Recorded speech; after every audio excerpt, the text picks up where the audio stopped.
મહત્વના સમાચારથી નજર શરૂઆત કરીએ। વડોદરાના શિનોરમાં જામ્યો છે વરસાદી માહોલ। પવનના ઠંડા સુસવાટા સાથે શરૂ થયો છે વરસાદ। તરવા, અવાખલ, સાધલી સહિતના ગામોમાં વરસાદ વરસતા વાતાવરણમાં ઠંડક પ્રસરી છે। અસહ્ય ગરમી બફારાથી લોકોને આંશિક રાહત મળી ગઈ છે। તો વડોદરાથી આ સમાચાર કે જ્યાં આગળ વરસાદની શરૂઆત થઈ ગઈ છે, જે દ્રશ્યો જોવા મળી રહ્યા છે, કેટલાક ગ્રામ્ય વિસ્તારના પણ દ્રશ્યો છે કે જ્યાં હાલમાં ભારે પવન સાથે વરસાદ જોવા મળી રહ્યો છે।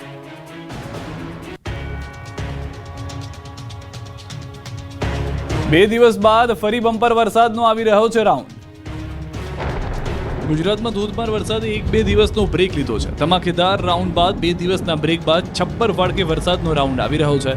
અંબાલાલ પટેલે આગાહી કરી છે કે 22 જૂનથી ખતરનાક વરસાદનો રાઉન્ડ આવી રહ્યો છે। દક્ષિણ, મધ્ય, ઉત્તર અને સૌરાષ્ટ્ર એમ ચારેય ઝોનને વરસાદ બાનમાં લઈ લેશે। એક ઝાટકે 10 ઇંચ વરસાદ પડશે। નદીઓ ગાંડીતુર થઈ જશે। શહેરોના માર્ગો પર પૂર આવે તેવો વરસાદ ખાબકી શકે। 22 જૂને સવારે સૂર્ય આદ્ર નક્ષત્રમાં આવે છે, એટલે રાજ્યના ઘણા ભાગોમાં ભારે વરસાદ થવાની શક્યતા અંબાલાલ કાકાએ વ્યક્ત કરી છે।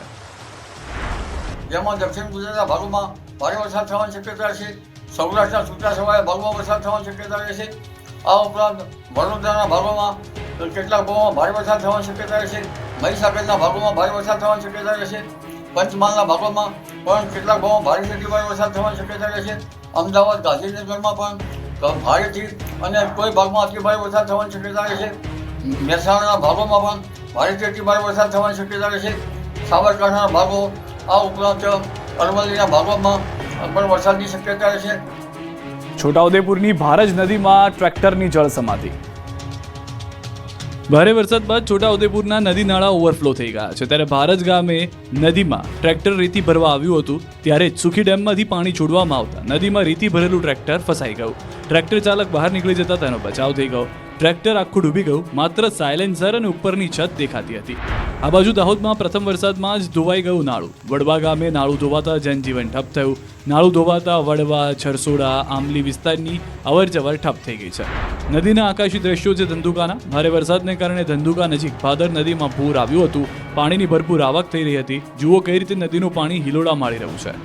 છોટાઉદેપુરના ગામડાઓનો વિકાસ છે જોડીમાં।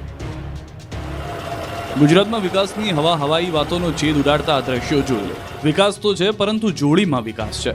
શરમજનક દ્રશ્યો છે છોટાઉદેપુરના નસવાડીના ખેંદા ગામના। અહીં લોકોએ આઝાદીના 75 વર્ષ બાદ ડામર રોડ જોયો જ નથી, એટલે જ પ્રસૂતાને પીડા ઉપડતા જોડીમાં નાખીને આ રીતે પાક્કા રોડ સુધી પહોંચાડવામાં આવી, જ્યાંથી એમ્બ્યુલન્સમાં નાખીને હોસ્પિટલે લઈ જવી પડી। ગર્ભવતીને પીડા ઉપડતા એક વાહનને તો બોલાવવામાં આવ્યું, પણ ગામનો રોડ એટલો ખરાબ કે ઘર સુધી વાહન પહોંચ્યું જ નહીં, એટલે તેણીને જોડીમાં નાખીને બે લોકો લાકડીના સહારે ઉચકીને લઈ ગયા। એમ્બ્યુલન્સ સુધી પહોંચાડવી પડી। આવું પ્રથમવાર બન્યું નથી। અનેક વાર આવી ઘટના બનવા છતાં સરકાર અહીં રોડ બનાવતી નથી। અહીંના ગરીબ લોકોને વિકાસના નામે માત્ર ઠાલા વચનો જ મળે છે।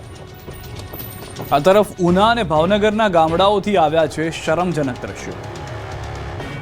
વિકાસની વાતો વચ્ચે ગુજરાતમાં કેટલાક શરમજનક દ્રશ્યો સામે આવ્યા। તંત્રના પાપે લોકોને મુશ્કેલીનો અંત નથી આવી રહ્યો। સ્થળ અલગ અલગ છે, પરંતુ સમસ્યા કંઈક એકની એક જ જોવા મળી। ક્યાંક ખરાબ રસ્તાને કારણે તો ક્યાંક રસ્તાઓ જ નથી, જેના કારણે અંતિમ યાત્રા હોય કે પછી દર્દી હોય, તેમને હાલાકીનો સામનો કરવો પડી રહ્યો છે। હવે સૌથી પહેલા ગીર સોમનાથના ઉનાના દ્રશ્યો જોઈ લો। વિકાસની વાતો વચ્ચે ઉનાના ઝાંખરવાડા ગામે રસ્તાના અભાવે એમ્બ્યુલન્સ ગામ સુધી પહોંચી શકી નહીં। 108ને પણ બોલાવી, પણ તે અડધા કિલોમીટર દૂર જ ઊભી રહી ગઈ, જેથી દર્દીના સગાઓ દ્વારા ટીંગાટોળી કરીને ઉંચકીને એમ્બ્યુલન્સ સુધી પહોંચાડ્યા હતા। રસ્તાને લઈને ગામના લોકો દ્વારા અનેક રજૂઆતો છતાં કોઈ નક્કર કામગીરી ન થતા દર વર્ષે ચોમાસામાં આ જ સ્થિતિનું નિર્માણ થાય છે। ભાવનગરમાં પણ રોડના કારણે મોતનો મલાજો ન જળવાયો। ભાલ પંથકના માઢિયા ગામમાં ભારે વરસાદ બાદ રોડ પર પાણી ફરી વળતા ઘૂંટણસમા પાણીમાંથી અંતિમ યાત્રા કાઢવી પડી। એક વ્યક્તિનું મોત થતાં પરિવારજનોએ પાણી વચ્ચેથી પસાર થઈને સ્મશાને પહોંચવું પડ્યું। ગોઠણડૂબ પાણીમાંથી ડાકુઓ ચાલતા નજરે પડ્યા। આ રીતે જીવતા જીવત તો રોડનું સુખ ન મળ્યું, પરંતુ મર્યા બાદ પણ ન મળ્યું સારા રસ્તાનું સુખ। હિંમતનગરમાં થયા બાજરીના ઢગલા, પૂરતા ભાવ મળતા ખેડૂતો ખુશ। સાબરકાંઠા પંથકમાં ધારણા મુજબ જ ખેડૂતોને બાજરીના બમ્પર ભાવ મળતા ખુશખુશાલ છે। દર વર્ષની માફક આ વખતે પણ સાબરકાંઠા પંથકમાં બાજરીનું બમ્પર ઉત્પાદન થયું, જેથી થોડો વરાપ નીકળતા મોટી સંખ્યામાં ખેડૂતો બાજરી લઈને હિંમતનગર ખરીદ કેન્દ્ર ખાતે પહોંચ્યા, જેથી બાજરીના ઢગલા લઈ ગયા હતા। ઓપન માર્કેટ કરતાં સરકાર દ્વારા ઊંચા ભાવે ખરીદી કરવામાં આવી રહી છે. ઓપન માર્કેટમાં મણ બાજરીના 400 થી 500 છે, જ્યારે સરકાર ટેકાના ભાવે મણ બાજરી 585 રૂપિયામાં ખરીદે છે. હિંમતનગર જિલ્લામાં 1630 ખેડૂતોએ બાજરીના વેચાણ માટે નોંધણી કરાવી હતી, જેમાંથી અત્યાર સુધીમાં 943 ખેડૂતોએ બાજરીનું વેચાણ કરી નાખ્યું છે. જિલ્લામાં કુલ 3 ખરીદ સેન્ટર પર ટેકાના ભાવે ખરીદી થઈ રહી છે. 15 જુલાઈ સુધી ટેકાના ભાવે ખરીદી થશે. હાલ તો સારા ભાવ મળતા ખેડૂતો ખુશ છે. આ સાલ સરકારની પાસે 85 ભાવ કર્યો અને ઉત્પાદન સારું પડ્યું અને સરકારને 25 રૂપિયાનો વધારો પણ કરી આપ્યો. એમાં અમારો સંતોષ છે. પેમેન્ટ પણ જલ્દી થઈ જાય, 4-5 દિવસની અંદર પેમેન્ટ થઈ જાય. સારું બે વખતના ભાવમાં આ વખતે ગઈ વર્ષ કરતાં આ વખતે થોડો ભાવ સરકારે સુધાર્યો છે, પણ આ વાતાવરણના લીધે થોડું નુકસાન છે, પણ ચાલે ચાલે. નર્મદા જિલ્લામાં દમદાર વરસાદ પડતા ખેડૂતોએ વાવણીના શ્રી ગણેશ કર્યા. દક્ષિણ ગુજરાતમાં પ્રથમ રાઉન્ડમાં જ મેઘરાજાએ સટાસટી બોલાવી દેતા ખેડૂતો વાવણી કાર્યમાં જોડાઈ ગયા છે. નર્મદા જિલ્લામાં પણ વાવણી લાયક વરસાદ પડતા ખેડૂતોએ વાવણીના શ્રી ગણેશ કરાયા. આદિવાસી લોકોએ પોતાના ખેતરમાં વાવણી શરૂ કરી. થોડા વરાપ નીકળતા અહીંના ખેડૂતોએ ડાંગર, જુવાર, મકાઈ, તુવેર, સોયાબીન, કપાસ, પાપડીની ખેતી શરૂ કરી દીધી. આકાશી ખેતી પર નિર્ભર આ વિસ્તારમાં 1 લાખ હેક્ટર વિસ્તારમાં ખેતી થાય છે, જેમાંથી 45% જેટલું વાવેતર હાલ થઈ ગયું છે. તે પૈકી 30% વાવેતર એવું છે કે જે બિનપિયત છે. હાલ ખેડૂતોને આશા છે કે સારું ઉત્પાદન થશે અને સારા ભાવ મળશે. વાપીમાં વરસાદ રોકાયાના 24 કલાક બાદ પણ અંડરપાસમાંથી નથી ઓસર્યા પાણી. વાપી મનપા દ્વારા કરોડોના ખર્ચે બનેલો રેલવે અંડરપાસ પાણીમાં ગરકાવ થઈ ગયો. જાણે કે અંડરપાસ નહીં પરંતુ સ્વિમિંગ પુલ હોય તેવા દ્રશ્યો જોવા મળ્યા. અંડરપાસમાં પાણી ભરાઈ જવાથી સલામતીના ભાગરૂપે તેને બંધ કરી દેવામાં આવ્યો. રાહદારીઓ પણ જીવના જોખમે રેલવે ટ્રેક પસાર કરવા માટે જઈ રહ્યા છે. વાપીના મધ્યમાં આવેલ રેલવે લાઇનના કારણે શહેર 2 ભાગમાં વહેંચાઈ જાય છે. થોડા સમય પહેલા જનતાને હાલાકી ન પડે તે માટે અંડરપાસ બનાવવામાં આવ્યો હતો, પરંતુ ચોમાસાની શરૂઆત થતાં જ અંડરપાસ પાણીથી ભરાઈ ગયો. વરસાદ રોકાઈને 24 કલાક જેટલો સમય વીતી ગયો હોવા છતાં અંડરપાસમાંથી પાણી ઓસર્યા નથી. ન તો મનપાએ પાણી કાઢવાની તસ્દી લીધી છે. રાજકોટ મહાનગરપાલિકાએ અંડરપાસ બનાવવામાં કર્યું બુદ્ધિનું પ્રદર્શન. રાજકોટ મનપાએ ફરી એકવાર અંડરપાસ બનાવવામાં બુદ્ધિનું પ્રદર્શન કર્યું. રાજકોટ મનપાની વધુ એક અનાવડતનો નમૂનો સામે આવ્યો. હોમી દસ્તુર માર્ગ પર બનેલા નવા અંડરપાસનું લોકાર્પણ થાય તે પહેલા જ વિવાદમાં આવ્યો. અંદાજે 4 કરોડ રૂપિયાના ખર્ચે તૈયાર થયેલા અંડરપાસમાં પાણી નિકાલની વ્યવસ્થાનો અભાવ છે. કોન્ટ્રાક્ટર દ્વારા પાણી નિકાલની કોઈ વ્યવસ્થા જ કરવામાં આવી નથી, એટલે કોંગ્રેસના પૂર્વ કોર્પોરેટરે સવાલો ઉઠાવ્યા. તો મનપાના ડેપ્યુટી કમિશનરે દોષનો ટોપલો રેલવે પર ઢોળી દીધો અને મનપાની રેલવે કામ સોંપશે ત્યાં સુધી ખામી દૂર કરાશે હોવાની ડંફાસ મારી. પરંતુ સવાલ એ છે કે જો કોઈ ખામી રહી ગઈ હોય તો રેલવે તંત્રને ધ્યાન ન દોરવું જોઈએ. પાટણ નજીક ટ્રેક્ટર અને ઇકો વચ્ચે અકસ્માત થતા ટ્રેક્ટરના 2 કટકા થયા.